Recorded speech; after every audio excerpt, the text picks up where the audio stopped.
Hi, and welcome back to Old School. Today we're going to be in the spiritual and emotional quadrants, and our teacher is going to be Sarah Geringer. She's the author of Hidden Manna on a Country Road. Ta-da! I hope that's not backwards when that gets edited. Sarah is a writer, speaker, podcaster, artist, book launch manager, of which I've been on several of the teams, or a couple anyway, creative coach, and author of 6 books. When she's not reading over 100 books per year, Sarah enjoys painting, baking, gardening, and playing the flute. She is a 5th-generation resident of Southeast Missouri, where she lives with her 3 teens and her beloved Labradors. Sarah and I follow each other on social media, and I love the posts about your daughter's cooking. I love how much you support and are in there. We belong to several groups through Compel and some other stuff. And I just love how much you support maybe fellow authors too. I haven't seen you necessarily with a man's book or what have you, but a lot of sister authors, and you just really come from a really good perspective. It's not like you're involved in picking over the content. You are supporting them in their story and in their voice, and I really love that because walking my daughter through the journey of going through classes to be an author, there were several teachers who had ideologies who wanted to change the content of her stories. And I just had never heard of that as being how anyone should be treated. That, yes, if you want to change how it's speaking to various things, that would be one thing, or grammar or what have you. But yeah, not the content. And so I love how supportive you are and how I get to see that much even displayed on social media, which is not 100% of anybody's story. So Yeah. Welcome to class, Sarah. I'm so glad to be here. You have the best guests, so I feel kind of starstruck to be one of your guests, Michele. Oh, that's so cute. You're so sweet. I'm just ecstatic when somebody says yes, because one of my writing coach, Bob Goff, and there's another one that he pairs with, but he was talking about how, Michele, I can have 2 million people look at my podcast. He goes, but you want to know my click-through rate? It's seconds, not minutes. He goes, but when I have another guest on, not just me, he goes, and I have maybe only 100 people who really stop and watch through. He said, I would rather have that. So he goes, if you start off with only 50 people or whatever you start off with, and each passing episodes, you maybe get a couple more. He goes, that's a couple more that are actually engaged, as opposed to worrying about having 2 million people, listening to your podcast that just don't even care. And Totally. I was like, that's awesome advice. That helped me just kind of sit back and go, I'm doing it. I'm being obedient. I'm a rule follower, but I'm not going to get hung up on the analytics. I mean, I do look. Yeah, of course, we all do. I have people from Poland and Ukraine. I don't know. Very, So very I cool. just think it's fun to go Yeah. out. Yeah. So at Old School, my philosophy is everybody's older than someone. And we all have, a smart man learns from his own mistakes, but a wise man learns from others. So I really like to hear like people's story and how they got from their calling, if you're an author or whatever your story leads you to us being here. I know that you've alluded in social media to a deeper story that I've only followed you for a short time. So I'm not sure how that goes. And I don't want to make you say anything you don't want to say, but a lot about, for me, what your story is and how it brought you to the point of authoring the books that you have. And I really like the story behind Hidden Manna too. Oh, well, thank you. Yeah, if you want to hear about my author journey, you'll love this, Michele. Um, let's see, I was in junior high school, and one of my teachers read one of my essays that I had to turn in my, English composition book. And she just made a comment. She's like, your writing is fun to read. Have you ever thought about being a writer? And so really I hadn't thought about that because I was known as the class artist.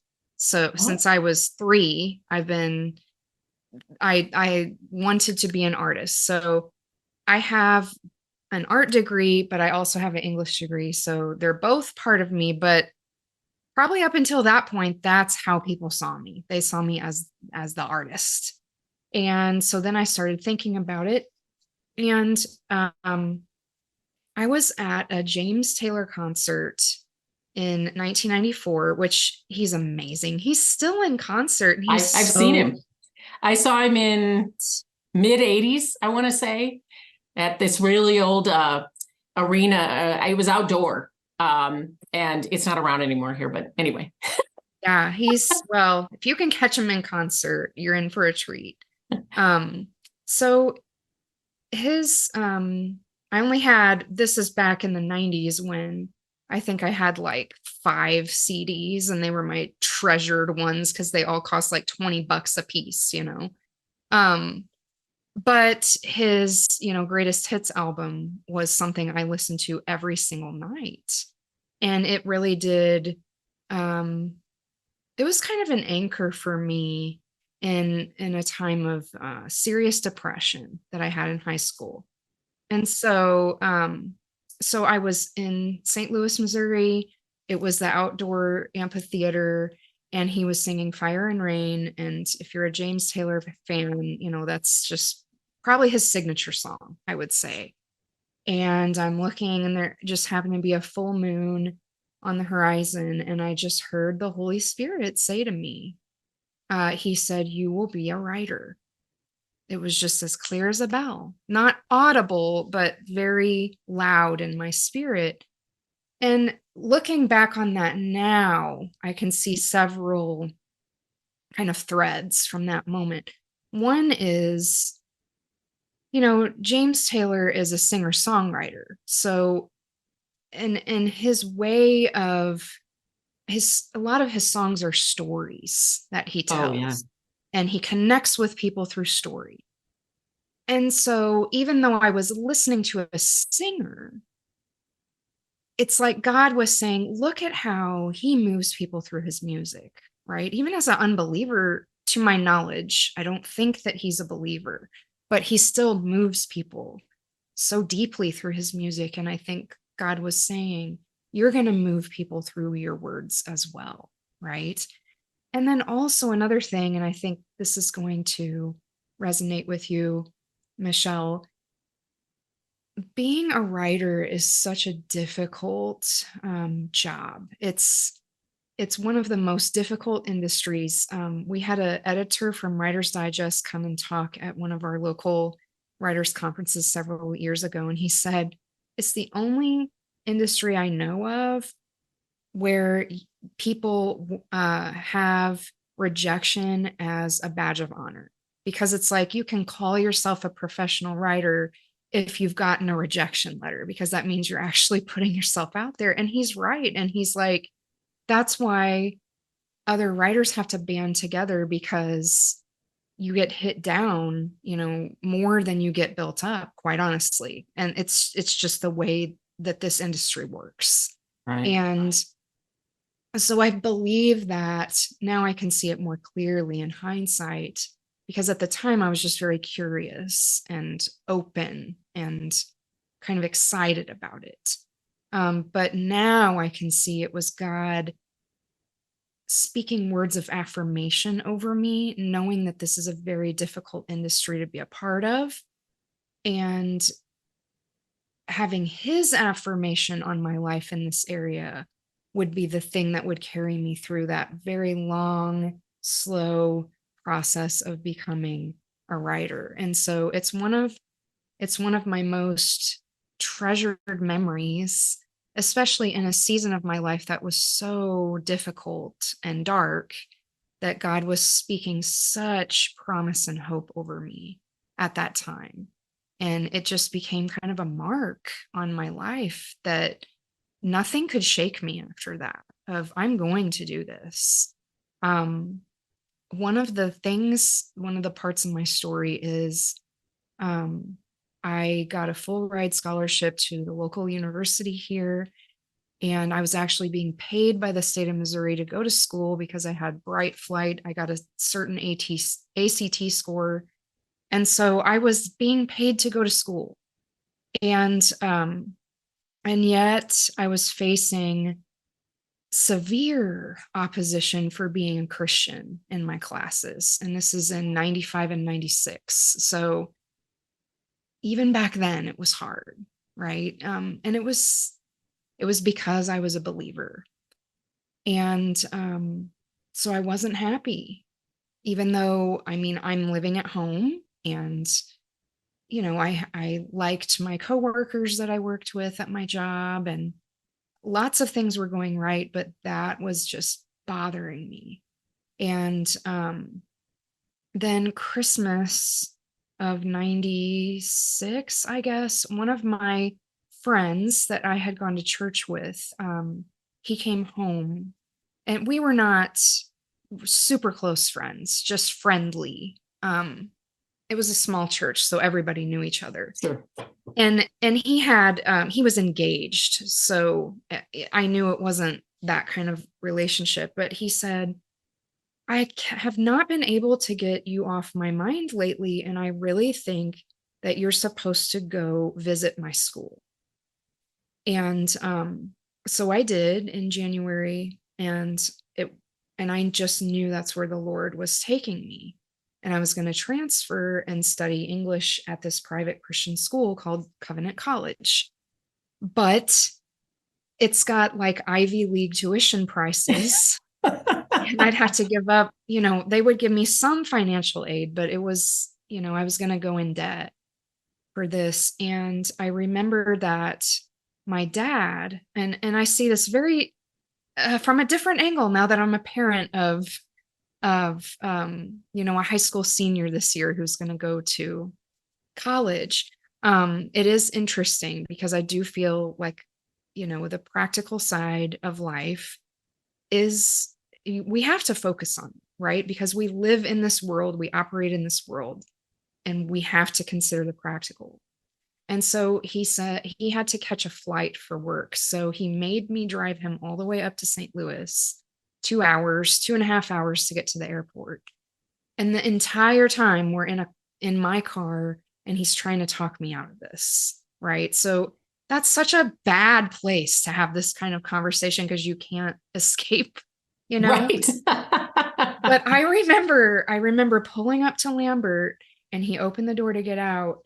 And I'm 19 years old and I'm telling my dad this. And I said, you know, if God tells me that I'm doing this, I'm doing it. I have to obey him first, even over you. I literally said that to my dad. That was hard. Yes, I can imagine. And so he got on a plane, and then I had this 2+ hour drive home to think about, okay, now it's official. Like I'm really going, you know. And so I went there, and that is where my faith became bedrock solid. And even though I had grown up in the church, I had gone to a Christian school, I had a personal relationship with God, was just something about being in that particular environment at that particular time in my life, going to the doctrine classes, just being in this little Christian universe, kind of up on a mountain. There was just no shaking it after that point. And even though lots of things in my life were hard after that point, there was nothing that could shake my faith. And I think it's because, you know, I had given up something so valuable because God told me to do it. And that was the reason. God told me to do it. And then I was in debt for years after that, you know, and I mean, there were times where I was like, did I really hear you right, God? But I knew I had. Because we're not supposed to like be in that kind of debt necessarily either if you listen to like prevailing wisdom, you know. I know. And I can't say now as a parent, would I advise my kid the exact same thing in the exact same situation? I don't know, because it's a lot of money. Watch out for that ride to the airport. Yeah, exactly. Exactly. But but he gave you your calling. as a writer. Gave me my And calling, and that, yeah, it was just solidified. And but yet it was, the one consistent thing I did was write in my journals. So I started blogging in 2010. That's kind of when that was a thing, right? And right. the only thing I wish I had done is continued. So I would stop and start and stop and start.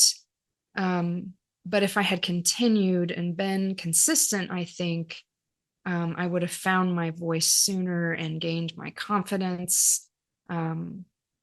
But I didn't do it in earnest until 2015. Then I got serious about it. And I took a class by Michael Hyatt, Get Published. I don't think it necessarily exists anymore, but his book, um, it's about platform, is excellent. And I recommend that to anyone. It's very, very good. And so I started listening to him and Donald Miller and Jeff Goins, and then around that time I signed up for Compel training, and I just soaked it all in like a sponge, but and then I went to the She Speaks conference, which is affiliated with Proverbs 31 Ministries. That's how I met my agent. That's how I got my book contract, and on and Oh, on. wow. So yeah, so Proverbs 31 has been a huge, huge part of building my career. And now, I'm kind of bringing it up to current day. It's been really fun to be both a coach and a book launch manager, because I'm kind of helping behind the scenes to elevate these other people in their platforms. And when I've taken spiritual gifts tests throughout the years, I really do prefer in church serving behind the scenes. I don't know why. It's just part of my personality. I don't love being out in front, probably my introversion. I say I'm an introverted extrovert. Like I can do this and in smaller groups, but my writing coaches are telling me I need to go speak as well. And that is just, I'm dragging my feet. I need to not. I'm moving the process along, but it's a thing. But But I see, understand. podcasting, is good practice for that. Yeah. It really is. It really is. I hope so. So I mean, now I kind of get to help others behind the scenes. Excellent. That's how I feel. And that's very, very gratifying to me to help other authors, and aspiring authors and aspiring speakers develop their platforms and launch their books. So, but there are other books inside of me. I've written 6. So the one that you referred to, Hidden Manna on a Country Road, that's my 6th book. I'm just in a season right now of healing. And so I'm not writing books. That takes a really like laser focus and a lot of emotional bandwidth. And I just don't have that right now. But I am journaling almost every day, just because that's what I've done since I've been 10 years old, but also just because that's a huge part of healing, I think. And my journals have just become fodder for my books, quite honestly. Absolutely. That's what Bob was telling me that in our first meeting. He panned around behind him and he had all these notebooks along the wall. And he said he almost doesn't even have to write a book anymore because he has everything he writes down. Or if he speaks somewhere and they record it, he sends it to rev.com and gets a transcript. I transcript every one of my podcasts on Descript. I have that software, and then I send everything off to my little producer and editor, Betsy. But yeah, he calls it like having a can of peaches on the shelf when you need to go over and he knows I'm a pastry chef. So like when I go to make the cobbler and peaches is my favorite, anyway, so he made that joke, but he's like, Michele, when you get done with the Bible study, if something's going on, he goes, you need to sit down and just type it out. He goes, just have a folder on your laptop that you're just put it in there, even if it doesn't make sense with the last thing you put in there. So like you said, the journaling, however you want to do it, handwrite it or whatever, but it's completely fair game for the next book. Yeah. And probably the best resource because it's more, I guess, what do you call it? Like free writing, because you're really writing from the rawness of where you are when it happened. And to have to, like, I'm writing my book and it's going to be a memoir now instead of, and then the next book, which I only thought there was one, is the healing, but having to go back and walk through the things I went through. You're talking about emotional bandwidth, and man, it's taking a lot out of me. I have healed, but speaking it, for me, I can see it like I joke that I can see it across my forehead, like a movie I'm watching. And some of that is okay, but a very large portion was just not. And so I understand exactly what you're saying. I feel like when the Lord tapped me to write my story, I was like, no, my daughter's the writer. And I dragged my feet. It was probably 10 years ago he told me to. And I just joined Compel last year. And I just, started listening and being obedient and getting my coaches and doing the things I should do. But he knew too. He knew I was going to need time. Like my divorce happened in that period of time, and that I was going to need to heal from that for that to be a continuing part of my story too. So I understand completely how, that takes it out of you. And I'm not even, I guess I have to call myself a writer. My coaches tell me that's what I'm supposed to do. Of course you are. But I haven't had anything published yet, but right. I have been rejected twice. Then you are, just like that editor said, you're official. I'm official.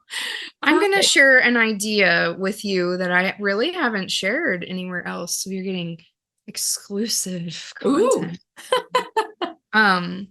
One thing that I have done in my journal the last year and a half is I keep just some other notepads, like this type of notepad, right?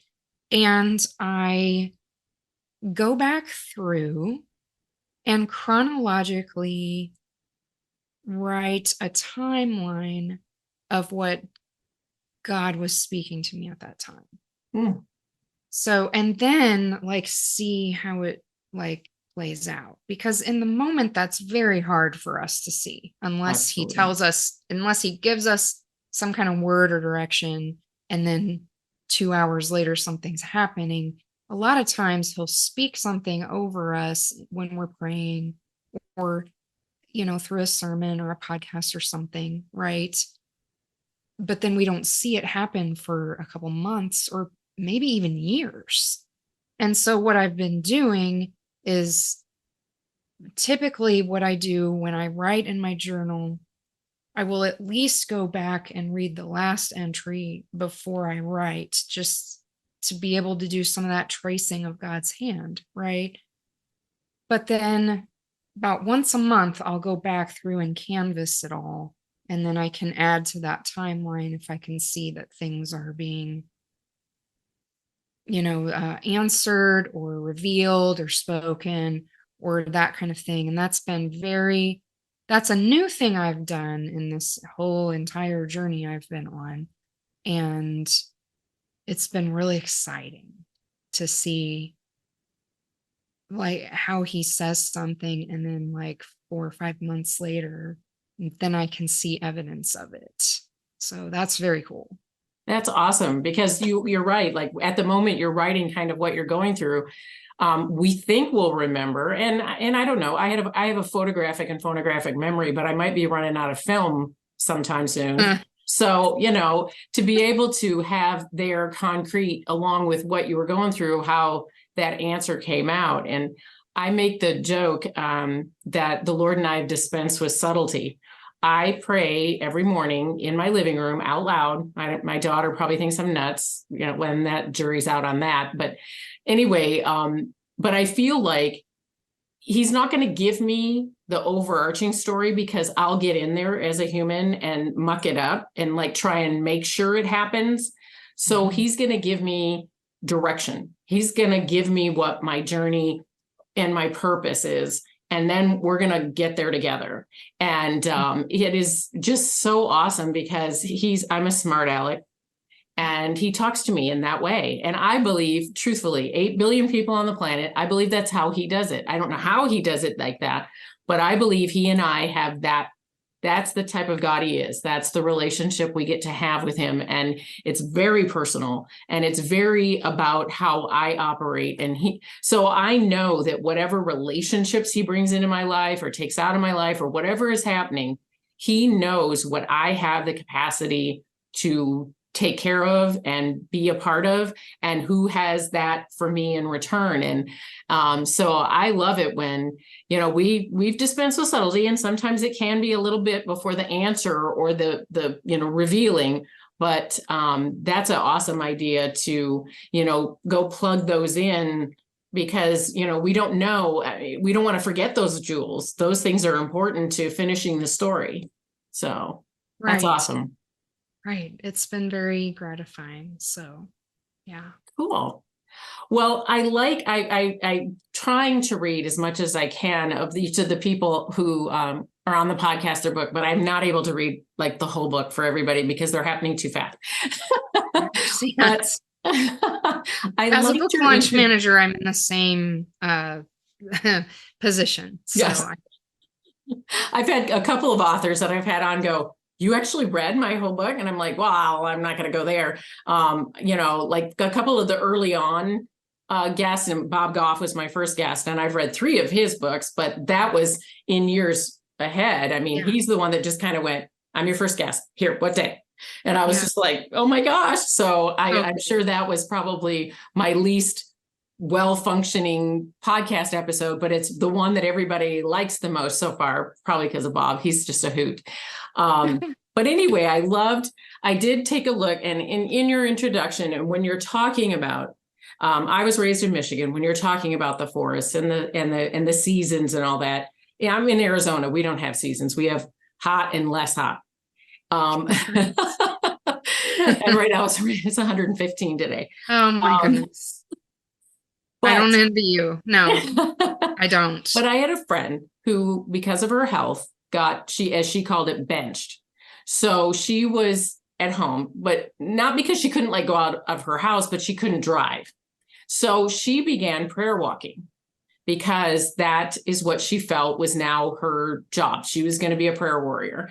Every time we had a women's retreat, I was a women's ministry director, she would handle a breakout session in regard to that, or she would, have some, interesting way that her relationship with the Lord, for us to begin and end with prayer, or even how to help people understand that there wasn't a set way that you do this, that this is a personal relationship with you and God, and that's your conversation. But at one retreat, she introduced prayer walking and said that we should walk the schools, walk our children's classroom, walk our neighborhoods, anywhere where we could have that influence.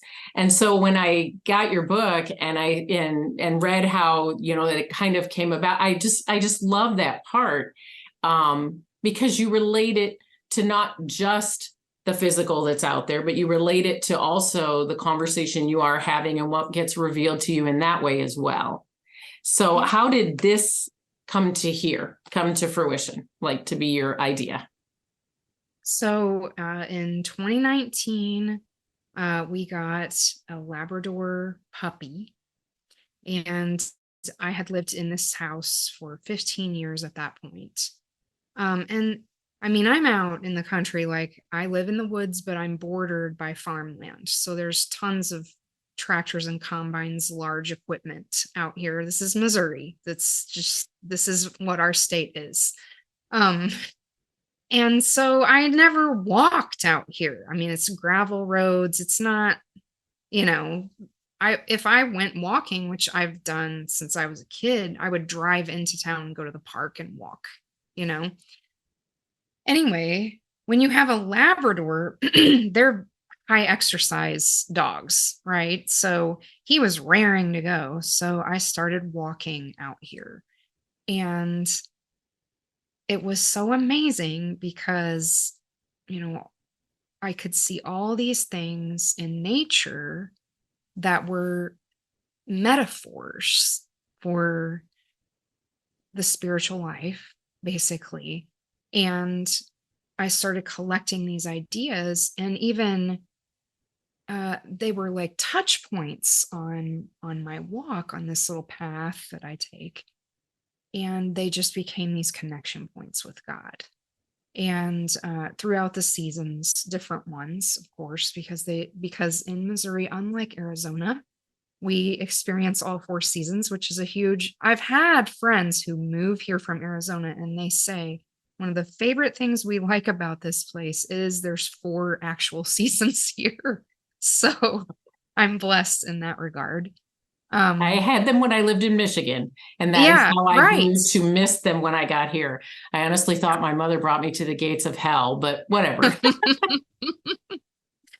Yeah. So anyway, that is how this book came to be. And it was just so easy for me to just see something and see God's handiwork in it and see his kind of whispers of love or encouragement or sometimes challenge, um and just connect with him in nature. And this became all the more important during the pandemic.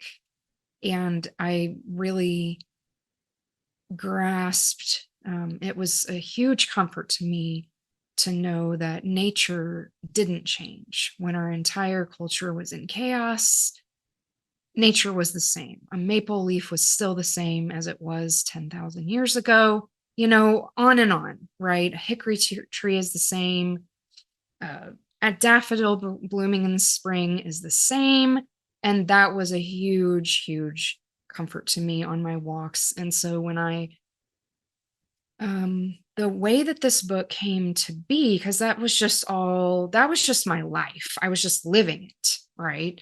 But then in August of 2021, I have this perpetual calendar, and it's just of names of God. And I bought it in the mid 90s. So I've just used it really since that time. And I think it was August 13th, because I just saw this recently. One of the names of God on this calendar was Hidden Manna. And I'm like, what is that? Like, I was very intrigued. And so it took me on this little path through scripture.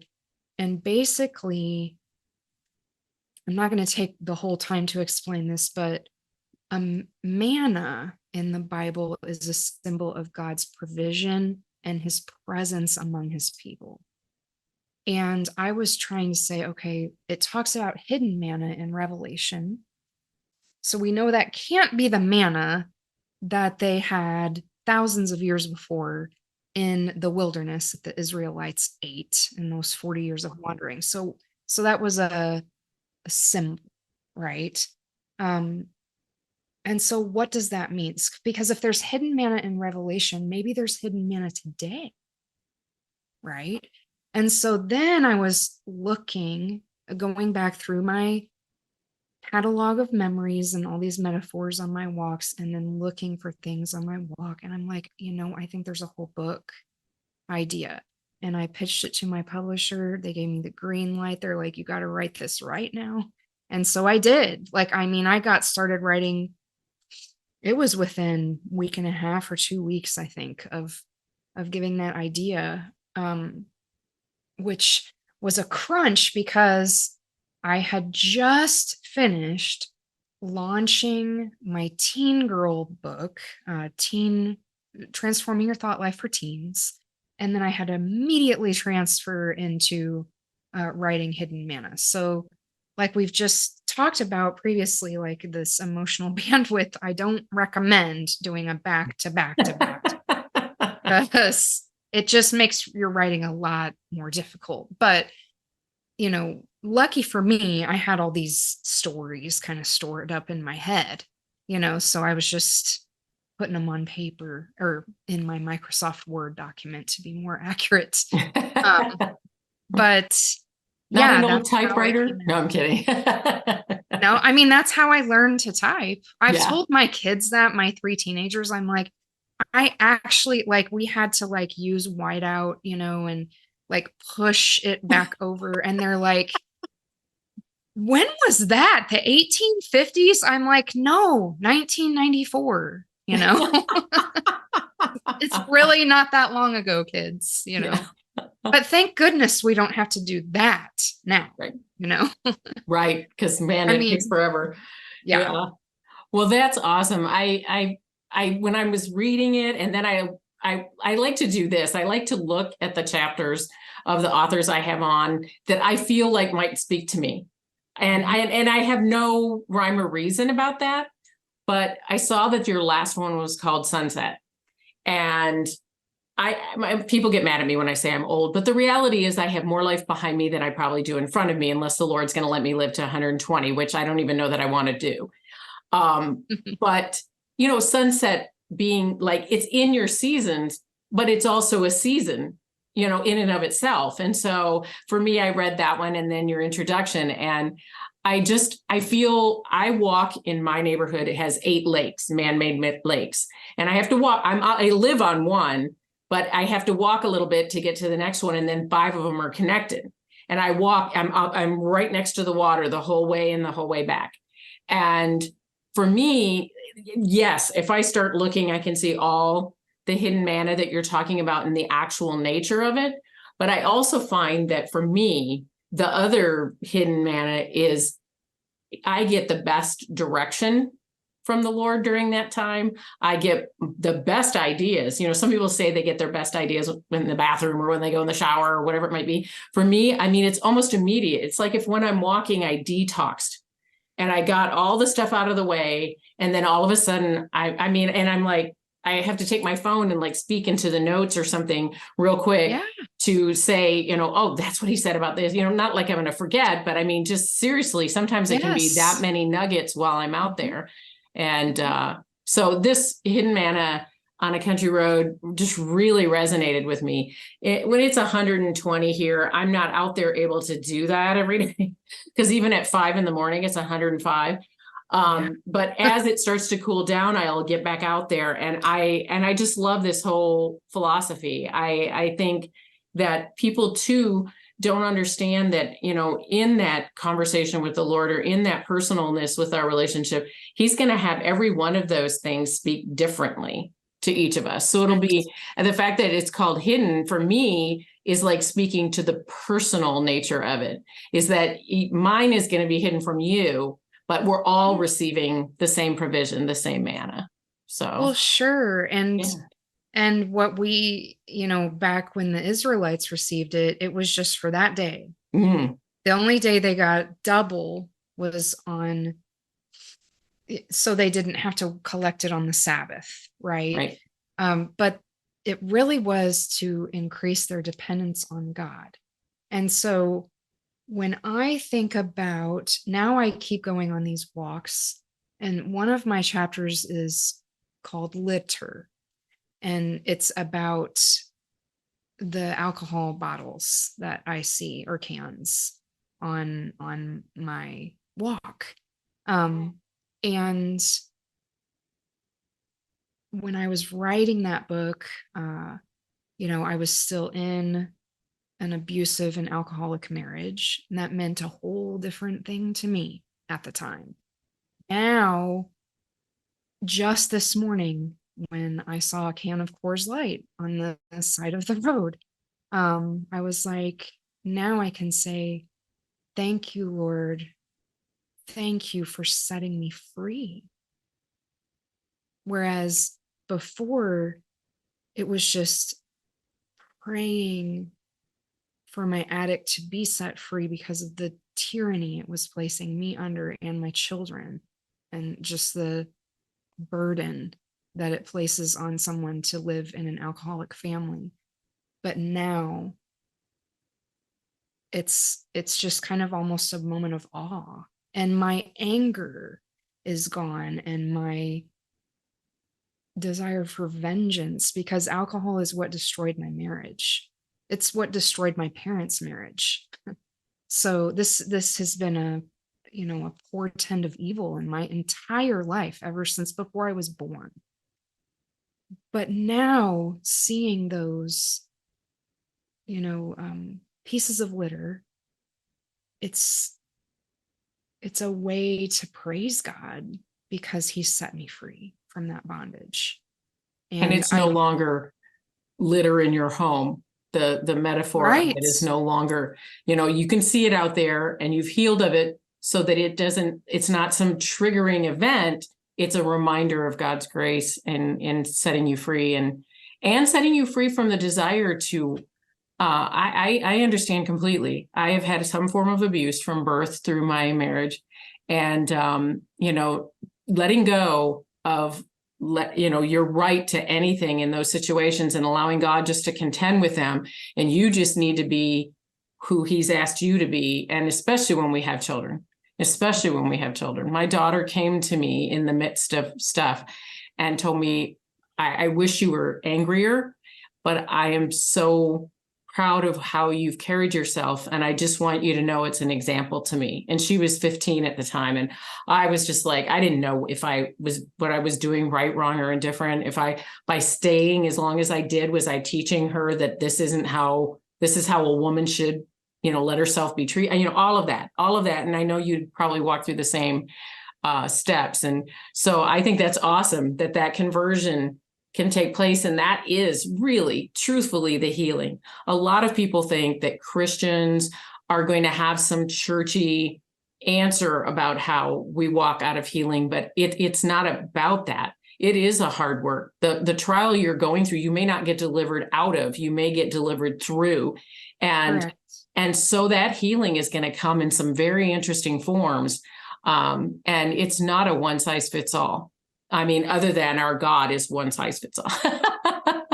And when I think about it being hidden manna for me in 2021, seeing those, little smashed bottles of alcohol or cans of beer, it was to remind me to pray. It was to remind me to turn to God, and that God was my strength, and that I needed to have as much compassion in my heart as I could, so I didn't become bitter and just mauled with anger, basically.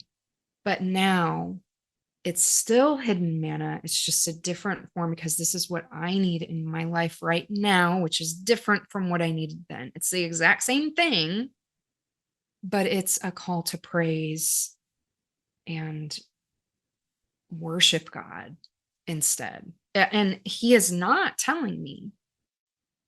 In fact, he has told me not to pray for those people anymore, because he's trying to cut the bond that I had to them, to these toxic people in my life. And so when you pray for someone, you have a bond with them, even in the spiritual realm. And so God has specifically, for this time period that I'm in right now, which is healing, I spent a year grieving, and now I'm in the healing stage. And in this healing stage, God has said, I don't want you to pray when you see these items, because you need to be working on yourself now. You need to be separate, set apart from those people, so that you can heal. And so that's where I'm at right now. And I feel I only think that healing is possible when you have been through something like abuse, that you have to take time away from that situation to get strong and healthy and reconnect in a good way with the Lord. Not that I wasn't connected to the Lord, but it's a different kind of connection to the Lord in this season. It's just healthier, I think. And it's just interesting how God can use something in different ways in different stages of our lives. Absolutely. So I can't recommend enough, everybody, for Hidden Manna on a Country Road. One of the things that I end a podcast episode with is that I ask everyone, and I've had 23-year-olds, I'm 61, so it's the gamut. But if you can think of one thing that, like the one thing that's the most important to you that you wish you had known sooner, that you would like to pass on. I know there's probably a lot, so but if you can kind of like hone in on something. This is such a nerdy answer. Oh, it's fine. The power of compound interest. Oh, so okay. I wish I had been investing much earlier in my life. So I you know what, and I can understand that. I mean, you've walked through the end of your marriage, and so a lot of times we make decisions because we're making them in tandem, and there may or may not have been good ones, or maybe we didn't know it, whether it's out of naivete or ignorance, whatever it might be. Or financial abuse is my situation. Yeah. And so I wish I had known I could have taken this out as an account on my own. And it's just, I mean, but I started last year. So, it's never too late to start, but I wish I would have started 20 years ago. Too. That's awesome. When I'm on social media and they say those funny things like 3 words, or what would you go back and tell your younger self, and you get 3 words, and I say buy Amazon stock. Yeah. Well, it's kind of along the same lines, right? Right. Buy Home Depot, whatever. Yeah. Something, because when I had wanted to get myself together before I ended my marriage, the infidelity was way too long, and there was no reciprocity on trying. But there was a triggering event, and it may or smart or not, I ended it. And through the divorce process, I got alimony and some other stuff, but I still didn't have like retirement. I had worked for our company, our family business that we had created. And so I had not taken a paycheck. So at Social Security, I don't have any kind of listing, and I can use his multiplier, but still, you don't know all of this stuff. And I was in bookkeeping, in accounting, but I still didn't have, that was a very controlling, my time and our money was controlled. It was that was the kind of emotional abuse situation. So I think that's awesome advice. Last year, my 19-year-old son told me he had started a 401k, and I was 44. And I was like, it is so not okay for him to have one and not me. Do you know what I'm saying? Like, it's fine for him to have one, but I surely should have one if I'm 26 years older than him, My daughter has hers at Amazon, and when she was 10, my ex-husband and I were married at the time. We did Financial Peace University. And I don't know if you're familiar, but Dave Ramsey tells this story. If a 16-year-old puts $100 a month away till they're whatever, they'll have a couple $1 million. And so she heard that. And so she's being very wise with her money right now. She wasn't with her first 2 jobs, Chick-fil-A and a preschool she worked at, but now she does have a 401k, and she's more situated to not be in a bad place when she gets older, no matter how her life goes, than I am. I mean, at 61, it's not too late, ever too late, but I don't know if I get 30 more years or just a couple, but I'm listening to the Lord and being obedient. And I think practical advice is always welcome. I'm a very practical person. So yeah, if you know me, you'll know that's true about me. So. Well, it has been a joy having you on. I enjoy thoroughly following you on social media. A lot of times people feel like 100% of who we are isn't out there. I know you aren't hiding anything. I'm not hiding anything, but we don't have to dump all of our dreck out there. We're showing how the Lord is working in each of our lives. And I appreciate like the support that we all have for each other in the Compel groups. It's just lovely, because in a world right now where everything is just negative and divisive and evil, it's just nice to not have a group of people, women in particular, who are not happy for each other's successes and aren't in there being each other's cheerleader and promoting.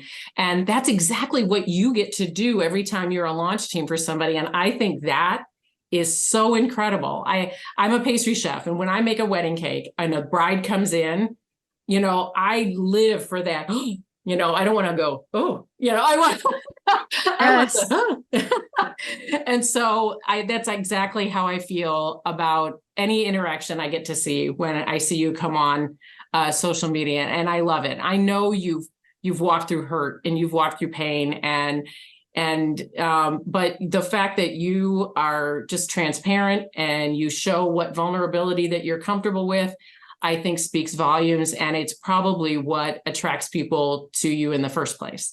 So I am thrilled to have had you on here today, and I want everyone to know that all of Sarah's connection information will be in the show notes. All the connections to get any of her books. I highly recommend Hidden Manna.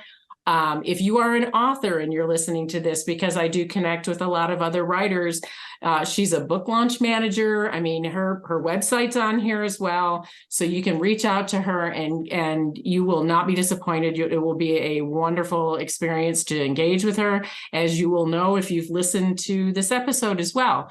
So my connection information will be there. I would really appreciate it if you'd come give a listen on whatever platform you listen to podcasts.